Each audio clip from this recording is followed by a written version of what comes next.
Hello friends, good morning. இன்னைக்கு காலையில் வந்து நம்ம நித்திஷ் ஃபேமிலியை சேர்ந்த ரம்யா தேவி அவங்களோட ஃப்ரெண்டு கமல்ராஜ் அவருக்கு வந்து பர்த்டேவாம் விஷ் பண்ண சொல்லியிருந்தாங்க.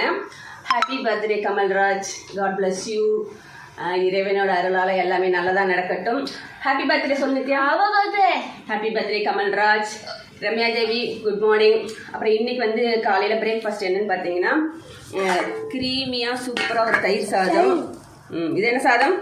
தயிர் சாதம், கருவேப்பிலை, இஞ்சி எல்லாம் போட்டு ஒரு தொகையல், தேங்காய் தொகையல். இன்றைக்கி இதுதான் காலையில் பிரேக்ஃபாஸ்ட். எங்களுக்கு அடிக்கிற வெயிலுக்கு வேறு ஒன்றும் சாப்பிட முடியல, அதனால் இதை பண்ணியாச்சு. லஞ்சுக்கு வேறு ப்ரிப்பேர் பண்ணணும். ரொம்ப ஹாப்பியான மார்னிங் எல்லாருக்கும் இருக்கட்டும். இந்த நாள் இனிய நாள். Happy birthday Kamal. பர்த்டேங்கிறது ஒவ்வொரு வருஷமும் நமக்கு வந்து புத்துணர்ச்சியை தரும், ரொம்ப ஹாப்பியாக இருக்கும்.